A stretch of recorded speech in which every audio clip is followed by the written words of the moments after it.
നമസ്കാരം. ഒരു കള്ളൻ ഒരു വീട്ടിൽ കക്കാൻ കയറിയാൽ അവിടെ നിന്ന് അവൻ സ്വർണമോ പണമോ വിലപിടിപ്പുള്ള എന്തെങ്കിലും വസ്തുക്കളുമോ കൊണ്ടുപോകും. ചിലപ്പോൾ ദയവ് തോന്നി കുറച്ചെങ്കിലും ബാക്കി വയ്ക്കും. കാരണം ആ വീട്ടുകാരൻ കഷ്ടപ്പെട്ടുണ്ടാക്കിയതാണല്ലോ, അയാൾ രാവന്തിയോളം പണിയെടുത്ത് ഉണ്ടാക്കിയ വസ്തുവകകളാണ്. ഇത് മുഴുവനായി കൊള്ളയടിച്ചു കൊണ്ടുപോയാൽ അതൊരിക്കലും തനിക്ക് ഉതകില്ല എന്ന് കള്ളന്മാർ പോലും ചിന്തിക്കും. പക്ഷേ നമ്മുടെ പിണറായി സർക്കാർ കഴിഞ്ഞ 10 വർഷം കേരളത്തിൽ നിന്ന് ഭരിച്ച് കേരളത്തിൻ്റെ അധികാര സ്ഥാനത്തു നിന്ന് ഇറങ്ങിപ്പോയപ്പോൾ എന്താണ് കേരളത്തിൽ ബാക്കിയുള്ളത്? എവിടെയൊക്കെ അഴിമതി നടത്താമോ അവിടെയൊക്കെ അഴിമതി നടത്തി. അതായത് അർഹിക്കാത്തവന് അർഹിക്കാത്തത് കിട്ടിയപ്പോഴുണ്ടായ ഒരു ആക്രാന്തമാണ് കഴിഞ്ഞ 10 വർഷത്തിൽ നമ്മൾ കണ്ടത്. പിണറായി വിജയൻ മുഖ്യമന്ത്രിയായി അധികാരം ഏറ്റെടുത്ത് ആദ്യമായി സെക്രട്ടേറിയറ്റിലേക്ക് വരുമ്പോൾ അംഗൻവാടിയിലേക്ക് കൊണ്ടുപോകുന്ന കൊച്ചുകുട്ടിയുടെ പരിഭ്രമത്തോടുകൂടി വാഹനത്തിൻ്റെ സൈഡ് സീറ്റിലിരിക്കുന്ന ചിത്രം മലയാള മനോരമയിൽ പ്രസിദ്ധീകരിച്ചിരുന്നു.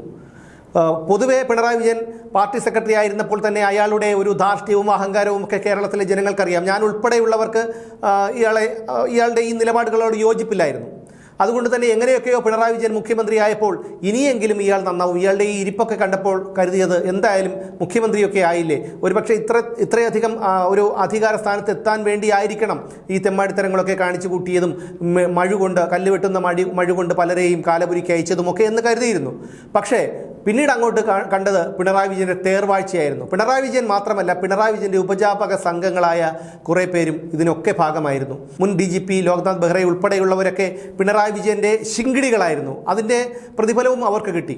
സർവീസിൽ നിന്ന് വിരമിച്ചതിന് ശേഷം പല സ്ഥാനങ്ങളിലൊക്കെ ലക്ഷങ്ങൾ ശമ്പളം കൊടുത്ത് അവരെ അവരോധിപ്പിച്ചിട്ടുണ്ട്. അതാണ് പിണറായി വിജയൻ്റെ ഭരണം. അപ്പോൾ കഴിഞ്ഞ എന്തൊക്കെ അഴിമതി നടത്താമോ അതൊക്കെ നടത്തി, കിട്ടാവുന്നിടത്തു നിന്നെല്ലാം കള്ളക്കടം വാങ്ങി. ഇതൊക്കെ തിരിച്ചടക്കേണ്ട ബാധ്യത നമ്മളിലാണ്, അതായത് വരുന്ന സർക്കാരിലാണ്, ഇപ്പോൾ വന്നിരിക്കുന്ന സർക്കാരിലാണ്. എന്നിട്ട് പോലും സർക്കാരിനെ ഭരിക്കാൻ സമ്മതിക്കാത്ത വിധത്തിൽ 42 ദിവസങ്ങളെ ആയിട്ടുള്ള പുതിയ സർക്കാർ അധികാരം ഏറ്റെടുത്തിട്ട് എന്നിട്ട് പോലും അവർക്ക് സ്വൈര്യം കൊടുക്കാത്തൊരവസ്ഥയിലാണ് ഈ പ്രതിപക്ഷം ഇപ്പോൾ പൊയ്ക്കൊണ്ടിരിക്കുന്നത്. കിട്ടാവുന്നിടത്തു നിന്നെല്ലാം കടം വാങ്ങി, അഴിമതികളെല്ലാം കാണിച്ചു. അപ്പോൾ പോകുന്ന പോക്കിൽ തന്നെ ഇവിടെ ബാറുകളുടെ പ്രവർത്തനാനുമതി കൂട്ടിക്കൊണ്ടാണ്, അത് 2 മണിക്കൂർ പ്രവർത്തനാനുമതി കൂട്ടിക്കൊണ്ടാണ് ഇറങ്ങിപ്പോയത്. അതിൽ തന്നെ കോടിക്കണക്കിന് രൂപയുടെ അഴിമതി നടന്നിട്ടുണ്ട് എന്നുള്ളത് പകൽ പോലെ വ്യക്തമായിട്ടുള്ള ഒരു കാര്യമാണ്. എന്ന് മാത്രമല്ല, ഈ അവസാന സമയത്ത് അന്ത്യശ്വാസം വലിച്ചിറങ്ങി പോകാൻ പോകുന്ന സമയത്ത് പോലും 22 ബാറുകൾക്ക് അനുമതി കൊടുത്തു എന്നുള്ള വിവരവും ഇപ്പോൾ പുറത്തു വരുന്നുണ്ട്. നിയമസഭാ തെരഞ്ഞെടുപ്പിന് മുമ്പ് 2.5 മാസത്തിനുള്ളിൽ LDF സർക്കാർ സംസ്ഥാനത്ത് അനുവദിച്ചത് 22 പുതിയ ബാറുകളാണ്. ജനുവരിയിൽ 9 ബാർ അനുവദിച്ചു, ഫെബ്രുവരിയിൽ 3 ബാറുകൾ അനുവദിച്ചു, മാർച്ചിൽ 10 ബാറുകൾ അനുവദിച്ചു അങ്ങനെ 22 ബാറുകൾക്ക് ലൈസൻസ് നൽകിയിട്ടാണ് ഇവിടെ നിന്ന് അധികാരത്തിൽ നിന്ന് പടിയിറങ്ങിപ്പോയത്.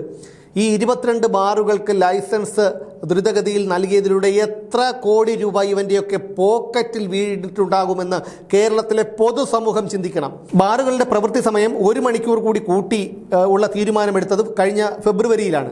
തെരഞ്ഞെടുപ്പിന് തൊട്ടു മുമ്പ് ബാർ ഉടമകൾക്ക് അനുകൂലമായി LDF സർക്കാരിൻ്റെ അതിവേഗ ഫയൽ നീക്കം അന്വേഷിക്കാൻ പുതിയ UDF സർക്കാർ ഇപ്പോൾ ആലോചിക്കുന്നുണ്ട്. പ്രവൃത്തി സമയം രാത്രി 11 മണിയിൽ നിന്ന് 12 മണി വരെ നീട്ടിയ നടപടി ബാർ ജീവനക്കാരുടെ പരാതിയെ തുടർന്ന് പുനഃപരിശോധിക്കാനും പുതിയ സർക്കാരിന് ആലോചനയുണ്ട്. ഇനി കേരളത്തിലെ ബാറുകളുടെ ജില്ല തിരിച്ചുള്ള എണ്ണം എടുത്താലോ, ഏറ്റവും കൂടുതൽ ബാറുകളുള്ളത് എറണാകുളത്താണ്. 211 ബാറുകളാണ് എറണാകുളത്തുള്ളത്. 2ാം സ്ഥാനത്തുള്ളത് തിരുവനന്തപുരമാണ്, 98 ബാറുകൾ. കോട്ടയത്താണെങ്കിലോ 3ാം സ്ഥാനമുണ്ട്, 88 ബാറുകളാണ് കോട്ടയത്തുള്ളത്. ആലപ്പുഴയിൽ 58 ബാറുകൾ, കൊല്ലത്ത് 75 ബാറുകൾ, പത്തനംതിട്ടയിൽ 26 എണ്ണം, ഇടുക്കിയിൽ 32 എണ്ണം, പാലക്കാട് 58 എണ്ണം, മലപ്പുറത്ത് 34, കോഴിക്കോട് 43, വയനാട് 17, കണ്ണൂർ 36, കാസർഗോഡ് 11. അങ്ങനെയാണ് ഇപ്പോൾ കേരളത്തിലെ ബാറുകളുടെ എണ്ണം. ഒന്ന് ആലോചിച്ച് നോക്കൂ, 2016 കേരളത്തിലെ ബാറുകളുടെ എണ്ണം വെറും 29 മാത്രമായിരുന്നു. ആ സ്ഥാനത്ത് നിന്ന് 854 വർദ്ധിപ്പിച്ചു വെച്ചിട്ടാണ് പിണറായി വിജയൻ പടിയിറങ്ങിപ്പോയത്. നോക്കൂ, 1ാം പിണറായി സർക്കാർ അധികാരമേറ്റെടുത്ത 2016 29 ബാറുകളാണ് സംസ്ഥാനത്തുണ്ടായിരുന്നത്. കഴിഞ്ഞ മാസം അവസാനം വരെയുള്ള കണക്കനുസരിച്ച് ഇപ്പോൾ ബാറുകളുടെ എണ്ണം 903 ആയിരിക്കുകയാണ് കേരളത്തിൽ. ബെവറേജസ് ഷോപ്പുകളുടെ എണ്ണത്തിൽ കാര്യമായ വർധനയ്ക്ക് മുതിരാത്ത സർക്കാർ സാമ്പത്തിക നേട്ടം ലക്ഷ്യമിട്ടാണ് ബാറുകളെ പ്രോത്സാഹിപ്പിച്ചത്. ഇപ്പോൾ ബാർ ലൈസൻസ് ഉള്ളവയിൽ 512 എണ്ണം 3 സ്റ്റാർ ഹോട്ടലുകളാണ്. ഇതിന് പുറമെ 308 4 സ്റ്റാർ ഹോട്ടലുകൾക്കും 57 5 സ്റ്റാർ ഹോട്ടലുകൾക്കും 26 ഹെറിറ്റേജ് ഹോട്ടലുകൾക്കും ബാർ ലൈസൻസ് ഉണ്ട്. ബെവറേജസ് കോർപ്പറേഷന് കീഴിൽ 285-ഉം കൺസ്യൂമർ ഫെഡിന് കീഴിൽ 46-ഉം മദ്യവിൽപ്പനശാലകളുണ്ട്. അപ്പോൾ ഇങ്ങനെയൊക്കെ കാണിച്ചു വെച്ചിട്ടാണ് പിണറായി വിജയൻ്റെ സർക്കാർ പടിയിറങ്ങിപ്പോയത്. നോക്കൂ, ഇത്രയും ബാറുകളുടെ എണ്ണം 29 നിന്ന് 903 ബാറുകളായി 10 വർഷത്തിനിടയിൽ വർദ്ധിപ്പിച്ചിട്ടുണ്ടെങ്കിൽ എത്ര കോടി രൂപ ഇവൻ്റെയൊക്കെ പോക്കറ്റിൽ വീണിട്ടുണ്ടാകും? വെറുതെയല്ല ഈ കോടിക്കണക്കിന് രൂപ മുടക്കി പഞ്ചനക്ഷത്ര സൗകര്യങ്ങളോടെ AKG സെന്റർ എന്ന പാർട്ടി ആസ്ഥാനം കെട്ടിപ്പൊക്കിയത്. അതൊക്കെ ഇങ്ങനെ കിട്ടിയ അഴിമതി പണമായിരിക്കണം. ഇവരൊക്കെ കോടിക്കണക്കിന് രൂപയാണ് ഇതിലൂടെ ഉണ്ടാക്കിയത്. 2 മണിക്കൂറുകൾ പ്രവർത്തനാനുമതി കൂട്ടി നൽകിയതിലൂടെ മാത്രം ശതകോടികൾ ഇതിൽ അഴിമതി നടന്നിട്ടുണ്ട് എന്നാണ് ഇതുമായി ബന്ധപ്പെട്ട ആൾക്കാർ പറയുന്നത്. ഈ ബാർ മേഖലയിൽ പ്രവർത്തിക്കുന്ന ഒരാൾ പറഞ്ഞത് ഓരോ ബാറിൻ്റെയും ഒരു ദിവസത്തെ വരുമാനമാണ് ബന്ധപ്പെട്ടവർക്ക് ഇതിൻ്റെ കൈക്കൂലിയായി കൊടുത്തത് എന്നുള്ളതാണ്. അതിൽ എത്രത്തോളം വാസ്തവമുണ്ട് എന്നറിയില്ല. കാരണം ശരിയായിരിക്കാം, ഒരു ദിവസത്തെ കളക്ഷൻ കൊടുത്താൽ പോലും 903 ബാറുകളിൽ നിന്ന് ഒന്ന് ആലോചിച്ച് നോക്കൂ, എത്ര കോടി രൂപ ഇവൻ്റെയൊക്കെ പോക്കറ്റിലേക്ക് എത്തി എന്നുള്ള കാര്യം. ഇങ്ങനെയൊക്കെ ആകുമ്പോൾ നമ്മൾ ഓർക്കണം, എന്തുമാത്രം കൊലപാതകങ്ങളാണ് മദ്യപിച്ചും മയക്കുമരുന്ന് ഉപയോഗിച്ചുകൊണ്ടും കേരളത്തിൽ നടന്നത് എന്ന് മാത്രമല്ല, ഒരു കൂലിപ്പണിക്കാരൻ, ഒരു ശരാശരി കൂലിപ്പണിക്കാരൻ അവൻ്റെ വേതനത്തിൽ നിന്ന് അവൻ്റെ മദ്യപാനവും കഴിഞ്ഞിട്ട് എത്ര രൂപയാണ് അവൻ്റെ വീട്ടിലെ ചിലവുകൾക്ക് വേണ്ടി കൊടുക്കാൻ കഴിയുന്നത്?